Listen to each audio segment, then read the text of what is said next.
Hey everyone, welcome back to this channel Witty Wits, and today in this video we are going to talk about varieties of languages. We have already studied Creole and now it is turn to study another language which is called Pidgin. So we'll see there are 4 languages in your syllabus. One is Creole, Pidgin, code mixing and code switching. One by one we are going to study all these languages. We have already done Creole and now it is Pidgin which we are going to study. Pidgin, इसका जो दूसरा term है वो है Tok Pisin. Okay, Tok Pisin. It is a reduced language resulting from contact between groups with no common language. तो ये pigeon कैसे develop होती है? एक तरह की रिड्यूस्ड यानी कि कटी छटी छोटी की गई टूटी फूटी लैंग्वेज है जो कि बहुत सारे लोगों के कांटेक्ट में आने से, यानी कि एक ग्रुप जब बनता है बहुत सारे लोगों के कांटेक्ट में आने से, विद नो कॉमन लैंग्वेज, ऐसे लोग जिनकी कॉमन लैंग्वेज नहीं हो, मतलब सबकी अलग अलग लैंग्वेजेस हो, द लैंग्वेजेस आर डिफरेंट, है ना, बट वो एक ग्रुप बना रहे हैं और एक दूसरे के कांटेक्ट में आ रहे हैं, एक दूसरे से बात कर रहे होते हैं. जब वो लैंग्वेज यूज करते हैं, अपनी अलग अलग लैंग्वेजेस यूज करते हैं, तब एक मिक्सअप हो जाता है और उसको हम बोलते हैं पिजन.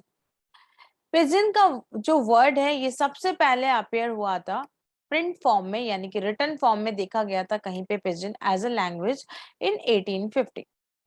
और ऐसा एक्सेप्ट किया गया था कि Chinese pronunciation of the English word business, business जो है उससे ये वर्ड, मतलब जैसे बिजनेस वर्ड को चाइनीज लोग प्रोनाउंस करते हैं एज अ बिजनेस, तो इट इज लाइक पिजन का नाम बिजनेस से मिलता जुलता है, यानी कि चाइनीज प्रोनाउंसिएशन इसका पिजन है, बिजनेस का, इसलिए हम इसको पिजन बोलते हैं.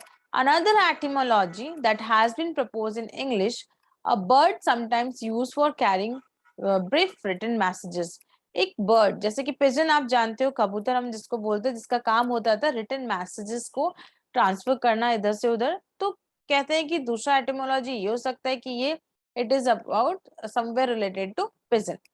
अब हम देखते हैं कि इसके अंदर 2 चीजें होती है, एक होती है बेस लैंग्वेज, दूसरा होता है सबस्ट्रेट. वो लैंग्वेज जिसमें majority of lexicon is based, है ना, मतलब क्या होता है यहाँ पे पिजन लैंग्वेज के अंदर एक से ज्यादा लैंग्वेज बोलने वाले लोग एक साथ एक ग्रुप में रहते हैं, ठीक है, तो और एक कॉमन लैंग्वेज बना देते हैं जिससे वो एक दूसरे से बात कर पाए, वो कॉमन लैंग्वेज पिजन होती है. उस कॉमन लैंग्वेज के अंदर ग्रामर होते हैं और वर्ड्स होते हैं, यानी कि लेक्सिकन आइटम्स होते हैं. ये जो लेक्सिकल आइटम्स होते हैं या जो लेक्सिकॉन्स होते हैं, वर्ड्स होते हैं, वोकेबलरी होती है, ये जिस लैंग्वेज से लिए जाते हैं उसे हम कहते हैं बेस लैंग्वेज. ओके, जिस लैंग्वेज से लेक्सिकन लिए जाते हैं, यानी कि वर्ड्स लिए जाते हैं, उसे हम कहते हैं बेस लैंग्वेज. और gender, case as well as other elements of language are often dropped from the base European language. तो लैंग्वेज यूरोपियन बेस्ड क्यों है? मैंने आपको एक मैप बताया था लास्ट क्लास में, क्रियोल वाले सेशन में, कि यूरोपियन कंट्रीज जो थी उन्होंने बहुत सारी कॉलोनीज डेवलप की थी. तो ड्यू टू दिस, वो जिन जिन जिन कॉलोनीज में यूरोपियन लोग जाते थे तो ज्यादा यूरोपियन लैंग्वेजेस को वो स्प्रेड कर पाए, इसलिए बेस लैंग्वेज ज्यादातर यूरोपियन होती थी. यानी कि जो वर्ड्स थे या लेक्सिकन्स थे या जेंडर एलिमेंट्स ऑफ लैंग्वेजेस, सब कुछ ग्रामेटिकल एलिमेंट्स जितने भी हो, noun pronoun cases parts of speech, वो सब इन यूरोपियन लैंग्वेजेस से लिए गए थे, इसलिए हम इनको बेस लैंग्वेज कहते हैं. और दूसरा है सबस्ट्रेट. सबस्ट्रेट क्या होगा? वो languages on which the grammatical structure is based. Pigeon language का ग्रामेटिकल स्ट्रक्चर यानी कि सिंटेक्स, यानी कि सब्जेक्ट वर्ब ऑब्जेक्ट का कॉम्बिनेशन, वो जिस लैंग्वेज से लिया जाता है उसे हम कहेंगे substrate. Okay, so you got base language क्या होती है और सबस्ट्रेट क्या होता है.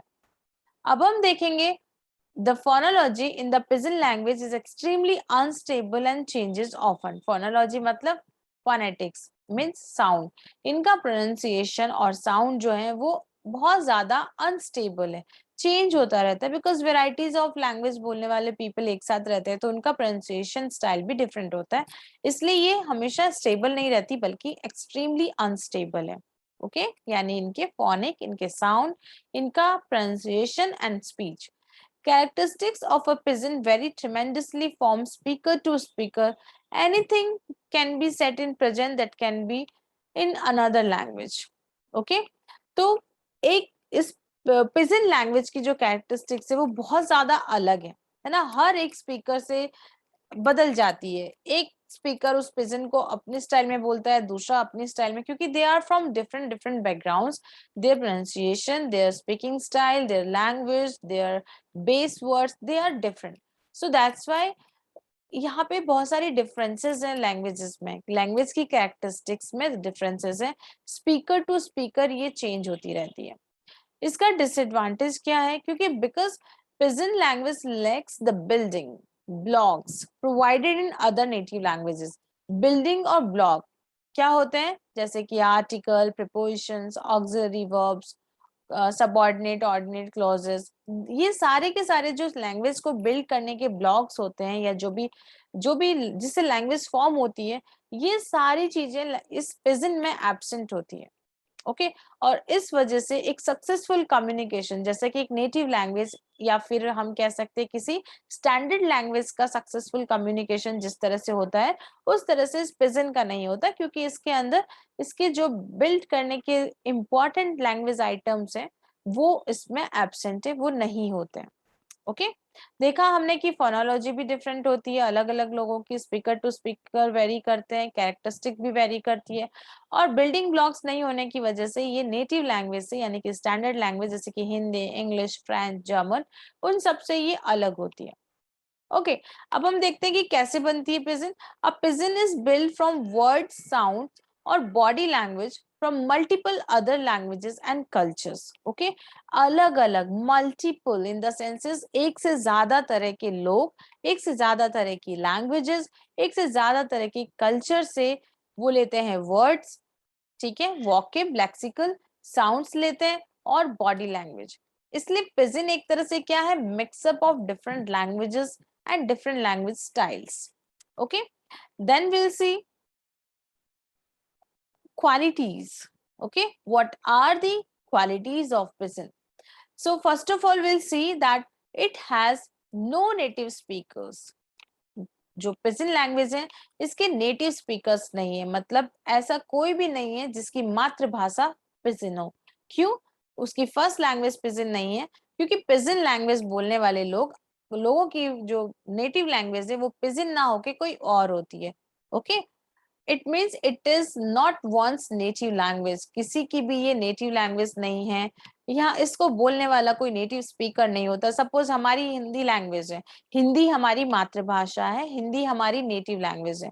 अब यदि हम पिजन बोलते हैं, if we are going to trade or somewhere, ठीक है, किसी रीजन से हम किसी दूसरी कंट्री पर जा रहे हैं और वहां पे हमें और कई तरह के लोगों से बात करनी है, तो हम एक पिजन को क्रिएट कर लेते हैं जिसमें टूटे फूटे वर्ड्स हमारी लैंग्वेज के होंगे और कोई अलग तरह की ग्रामर होगी, जिससे कि हम सिर्फ उसको समझा पाएंगे एक टूटी फूटी सी लैंग्वेज में।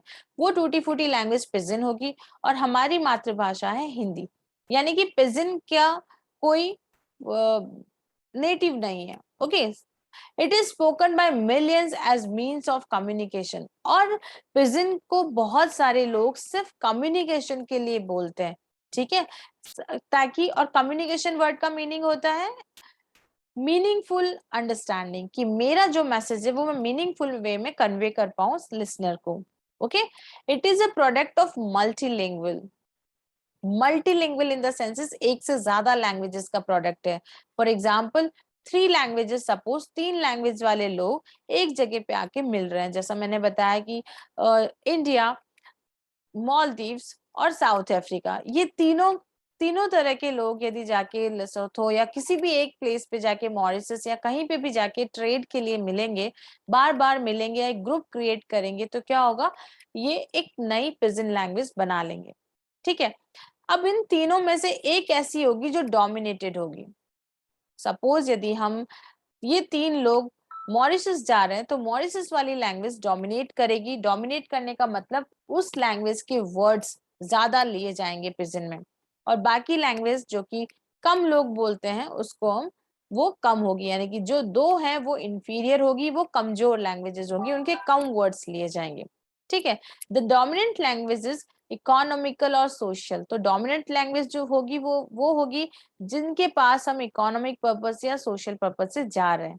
ओके, बीइंग अ ट्रेडर और समवेयर। ठीक है, तो मॉरिशस जा रहे हैं, तीन कंट्री के लोग मिल रहे हैं मॉरिशस में, तो वहां 3 लैंग्वेजेस हैं और एक मतलब टोटल 3 लैंग्वेजेस हैं, उन 3 में से एक डोमिनेंट होगी जिसको बोलने वाले लोग ज्यादा रहेंगे, और एक इंफीरियर लैंग्वेज होगी, बाकी की 2 इंफीरियर लैंग्वेजेस जिनको बोलने वाले कम होंगे, उनके वर्ड्स और लेक्सिकल्स कम होंगे। और रीजन इज कि जो डोमिनेंट लैंग्वेज होगी उसका काम इकोनॉमिकली और सोशली ज्यादा होगा। ठीक है, सपोज हम बात करते हैं इंडिया के पर्सपेक्टिव में, जैसे यूरोपियन लैंग्वेजेस, इंग्लिश वो एक डोमिनेंट लैंग्वेज है, तो ज्यादातर वर्ड्स इंग्लिश के लिए जाएंगे। ओके, अब हम देखते हैं कि डोमिनेंट ग्रुप में 2 तरह के होता है। एक होता है जो जिसके वर्ड्स लिए जाते हैं, ठीक है, जिस डोमिनेंट लैंग्वेज के वर्ड्स लिए जाते हैं उसको सुपरस्ट्रेट कहते हैं, और जो लेस डोमिनेंट ग्रुप होता है उसका ग्रामर लिया जाता है जिसको कि सबस्ट्रेट कहते हैं। ओके, क्वेश्चन बन सकता है यहाँ से कि सुपरस्ट्रेट से क्या लिया जाता है, सुपरस्ट्रेट और सबस्ट्रेट में क्या डिफरेंसेस है, ग्रामर किससे लिया जाता है, सुपरस्ट्रेट से या सबस्ट्रेट से। ठीक है, तो लेस डोमिनेंट ग्रुप कौन सा है, जिससे ग्रामर ली जाती है, जिससे वोकैब ली जाती है, तो ये आपको क्लियरली अंडरस्टैंड करना है। Okay, now next we will see that what is actual meaning of this. Okay, जब एक language, a language that emerges when groups of people are in close and repeated contact, तो same बात को मैं दोबारा बताने की कोशिश कर रही हूँ कि जब आप एक ही लैंग्वेज को group of people are in close and repeated contact, यदि क्लोज कॉन्टेक्ट है, बार बार एक ग्रुप लोगों का एक ग्रुप है जो आके मिल रहा है रिपीटेडली, ठीक है, एक के बाद फिर से आके मिल रहे हैं, फिर आके मिल रहे हैं, और उनको कम्युनिकेशन की जरूरत है, दे नीड टू कम्युनिकेट, मिल रहे हैं और उनको बात भी करना है with each other but have no language in common. जब उनकी कोई कॉमन लैंग्वेज नहीं है but they are meeting again and again in a repeated way to communicate, ठीक है, तो वहां पे क्या होगा, एक नई लैंग्वेज एमर्ज हो जाएगी, क्योंकि उनकी कोई कॉमन लैंग्वेज नहीं है, तो वो टूटी फूटी लैंग्वेज में एक दूसरे को समझाने की कोशिश करेंगे, एक बार किसी टूटी लैंग्वेज में बोलेंगे, फिर नेक्स्ट टाइम वैसे ही उसी लैंग्वेज में दोबारा बोलेंगे, और ऐसे बोलते बोलते वो क्या हो जाएगी, एक लैंग्वेज बन जाएगी जिसे हम पिजन कहते हैं। ठीक है, secondary languages use in certain context और आर लिंगुआ फ्रैंका। लिंगुआ फ्रैंका कौन सी होती है, जो कि कॉमन लैंग्वेज होती है, जिसमें when communicating with speaker other than their own, okay, when we are speaking to other people, हम हमारे लोगों से बात नहीं करके किसी दूसरी लैंग्वेज में बात कर रहे होते हैं, दूसरे लोगों के से बात कर रहे होते हैं, तब वो हम वहां पर हमें सेकेंडरी लैंग्वेज यूज करनी पड़ती है। सपोज हम बात करें इंग्लिश लैंग्वेज की, तो यदि आप राजस्थान में रहते हैं और आप कहीं बाहर जा रहे हैं जहाँ पे कि इंग्लिश लैंग्वेज, और सपोज यूपी के किसी बच्चे से मिल रहे हो और वो भी, उनके भी वहाँ की लोकल लैंग्वेज अलग है, लेकिन आप दोनों कोई एक कॉमन लैंग्वेज यूज कर रहे हो, सपोज आप इंग्लिश यूज कर रहे हो, तो English is your lingua franca that you can communicate there. Okay, तो this is about the concept of lingua franca. Then we'll see pidgin can be classified into 4 types according to their development, है ना, जैसे जैसे pigeon का development होता जाता है हम उसको 4 फॉर्म्स में 1 2 3 एंड 4 उसके पीरियड्स बोल सकते हो और डेवलपमेंट के स्टेप्स बोल सकते हैं। तो पहले स्टेप में वो क्या बनेगी, jargon. Okay, jargon. In this test, what happened? In this stage, there is great individual variation. Okay, हर एक में वेरिएशन होगा क्योंकि ये इनिशियल स्टेज है ना। जार्गन होता है जब आप ऐसे अटक अटक के बोलते हो।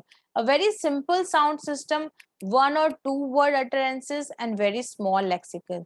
आप अपनी बात को बहुत ही 2 या 3 वर्ड्स में पूरा समझाने की कोशिश करते हो। समझ लो कि आज आपको इंग्लिश बहुत अच्छे से नहीं आती है और आपको जाना पड़ रहा है किसी दूसरी कंट्री में, यूरोपियन कंट्री में, और वहां आपको जाके even you are talking on airport, छोड़ो यदि आप simply going to some store okay और वहां पे आपको इंग्लिश में ही कम्युनिकेट करना है, और आपकी इंग्लिश उतनी अच्छी नहीं है तो आप जो टूटी फूटी लैंग्वेज में उनको बोलने की कोशिश करोगे वो होगा आपका जार्गन। ठीक है, तो ये होता है हमारा फर्स्ट स्टेज ऑफ पिजन। इसके बाद है stable pidgin. When you will go again and again तो आप एक पर्टिकुलर लैंग्वेज बना लोगे, है ना, more regular and more complex and there are social norms regarding its use. Okay, क्योंकि ये ऐसी तरह की लैंग्वेज बोलने वाले बहुत सारे लोग होते हैं। Language was used for seasonal trade. जब बेसिकली स्टेबल पिजन कब होती थी, जब लोग बाहर जाते थे ट्रेड के पर्पज से, तो जब जब उनका ट्रेड का टाइम होता था तब ये लैंग्वेज वो लोग यूज करते थे। तो बेसिकली देखा जाए तो ये बहुत ज्यादा नहीं फैली, बहुत ज्यादा एक्सपेंड नहीं हुई structurally, and had a core vocabulary of around 150 to 200 words. मतलब इस लैंग्वेज के अंदर टोटली 150 टू 200 वर्ड्स होते थे, और इसको हम स्टेबल पिजन कहते हैं। Okay, then will see extended. Okay, extended or expanded pigeon. Talk pigeon not only stabilized but expanded to become more grammatically complex. जब ये और ज्यादा एक्सटेंड हुई, और ज्यादा लोग मिलने लगे, बात करने लगे सेमी लैंग्वेज में, तो ये ग्रामेटिकली भी कॉम्प्लेक्स बन गई, यानी कि यहाँ पर ग्रामेटिकल रूल्स बनने स्टार्ट हो गए। ओके, और धीरे धीरे एक स्टैब्लिश लिंगुआ फ्रैंका की तरह काम करने लगी, और फिर उसके बाद ये ऑफिशियल और अदर स्टेटस भी इस लैंग्वेज को मिला, बिकॉज ये अब डेवलप फॉर्म में आ गई है, लोग उसको बोलने लग गए हैं, इसकी वॉकेब बढ़ गई है, ज्यादा से ज्यादा लोग इसको बोल रहे हैं क्योंकि ये बहुत टाइम बीइंग चल रही है। इसका जो लास्ट स्टेज होता है वो होता है क्रियोल। इस स्टेज पर आकर the pidgin is creolized. Creolized in the senses अब पिजन का ट्रांसफर क्रियोल लैंग्वेज में हो गया है, that is it is acquired as a first language. ये क्रियोलाइज तब होती है जब पिजन के जो पिजन लैंग्वेज बोलने वाले फैमिली के बच्चे जब पिजन को बोलेंगे तो वो उनकी क्रियोल होगी, क्योंकि उन बच्चों के लिए ये पिजन पिजन ना होकर क्रियोल है, ये उनकी फर्स्ट लैंग्वेज हो गई है, क्योंकि उनके पेरेंट्स, उनकी सोसाइटी यही लैंग्वेज बोलती है। ओके, और इस जनरेशन के लोग, जो इन बच्चों की जनरेशन के लोग हैं, उनके लिए उनकी लैंग्वेज पिजन ना होके क्रियोल हो जाएगी। ठीक है, और ऐसा particularly in urban areas. Okay, so this was all about this all. Now we'll see कि क्या differences हैं और what are the good and bad things about this. So let's see. What happens in this minor part of speakers contributes to a new variety in phonology. बहुत ही कम लोग, इसको बोलने वाले लोग बहुत कम होते हैं। ठीक है, इसलिए इनका साउंड, इनकी मॉर्फोलॉजी, है ना, और इनके सिंटेक्स, मतलब meaning and syntax structure and these all things, ये सब में कोई ज्यादा चेंजेस नहीं आते, क्योंकि इनमें कंट्रीब्यूट करने के लिए ज्यादा स्पीकर नहीं होते हैं। इसका ग्रामेटिकल स्ट्रक्चर बहुत ही रिड्यूस्ड होता है, क्योंकि दूसरी लैंग्वेज से छोटा करके बोला जाता है। लिमिटेड वोकेबुलरी होती है, हमने देखा कि maximum 150 to 200, and a narrow range of functions. It does not have inflections to mark plural. इन लैंग्वेजेस के वर्ड्स जो होते हैं वो प्लूरल भी नहीं चेंज करते। ठीक है, इसलिए इनका काम भी कम ही होता है। इस लैंग्वेज से आप बहुत ज्यादा बात नहीं कर सकते हो, काम चलाओ बात कर सकते हो। इस लैंग्वेज को बोलने वाले लोगों का मेन काम क्या था? ट्रेडिंग। ट्रेडिंग मतलब as a merchant, as a to do business they need to go one place to another. ठीक है, तो एक जगह से दूसरे वो बिजनेस के पर्पज से जाते थे, इसलिए इसका मेन काम है trading. It is not use as a mean of group and identification. ये बेसिकली ये लैंग्वेज ग्रुप आइडेंटिफिकेशन के लिए नहीं होती थी कि इस ग्रुप के लोग ये पर्टिकुलर लैंग्वेज बोलते हैं, बल्कि उस ग्रुप में रह के वो लोग धीरे धीरे एक लैंग्वेज को फ्रेम कर लेते हैं, जिसको पिजन कहते हैं। ठीक है, it is spoken by a certain people in a certain place area as a short life span. ठीक है, तो एक पर्टिकुलर प्लेस पर एक थोड़े पर्टिकुलर टाइम पीरियड के लिए, एक छोटे टाइम पीरियड के लिए ही ये लैंग्वेज बोली जाती थी। There exist for several years, really more than a century. They remain if the need exist, for example in Vietnam pidgin. और ये कब वैसे तो शॉर्ट टाइम पीरियड के लिए रहती थी, लेकिन इनकी इसको बोलने की जरूरत यदि बनती जाएगी, यानी कि वो टाइम पीरियड बड़ा हो जाता है कि जब वहां पे लोग सेम वे में आते जा रहे हैं और दे आर डूइंग बिजनेस और ट्रेड, और उनका जो जो रीजन है वो आने का और मिलने का वो अभी तक बना हुआ है फॉर अ लॉन्गर पीरियड, तो फिर ये एक स्टेबल लैंग्वेज में कन्वर्ट हो जाती है। ओके जैसे कि फॉर एग्जाम्पल वियतनाम पिजन जो है, French disappeared in French lab. Okay तो बेसिकली वियतनाम पिजन एक तरह से स्टेबल लैंग्वेज में कन्वर्ट हो गई है। This appears when trading between the group members come to an end. और लास्ट में क्या होता है, जब वियतनाम पिजन जैसे खत्म हो गई और एंड पर आ गई है, क्योंकि अब बहुत टाइम तक वो बोलते रहे उसको, तो ये चेंज होके फ्रेंच में कन्वर्ट हो गई है। Okay French disappeared in French lab and Vietnam pigeon ने एक अलग नाम ले लिया है। ठीक है तो ये मिक्सअप है फ्रेंच और वियतनाम का। ठीक है when trading between the group members come to an end, example Nigerian pigeon in Nigeria, Chinese pigeon in China। ठीक है तो इस तरह से वो जो पिजन है वो नाइजीरियन पिजन बन गई है और चाइनीज पिजन चाइना में बन गई है। तो लास्ट में क्या होता है, जब ये बहुत टाइम तक बोली जाती है तो वो उस पर्टिकुलर प्लेस का नाम अडॉप्ट कर लेती है और उसी नाम से हम उसको पिजन बोल देते हैं। Okay then we'll see that this way we have studied everything about pigeon language. एक दूसरी वीडियो के अंदर मैंने आपको क्रियोल बताया है, मैंने आपको डिफरेंस भी बताया कि क्रियोल और पिजन में क्या डिफरेंस होता है। As I told you that this creole is basically formed from pidgin only. ठीक है पिजन से ही क्रियोल बनती है। जब पिजन बहुत टाइम तक बोली जाती है और उनके बच्चे पिजन बोलना शुरू कर देते हैं तो वो पिजन उन बच्चों के लिए क्रियोल लैंग्वेज बन जाती है। यानी कि पिजन का स्टैब्लिश फॉर्म क्रियोल है, और क्रियोल बहुत टाइम तक बोली जाए तो वो एक स्टैंडर्ड लैंग्वेज का फॉर्म ले सकती है। ठीक है so this was all about pigeon and creole. I hope you all are clear with it. In case if you have any doubt, any problem, if there is something which is not clear to you or you feel like it is wrong or right, you can write down on comment. I will definitely give you a reply. You can also call me on my number 8619072316. Not call, just you can put a text on WhatsApp. I will be definitely replying you for your query. Thank you so much and goodbye. Take care.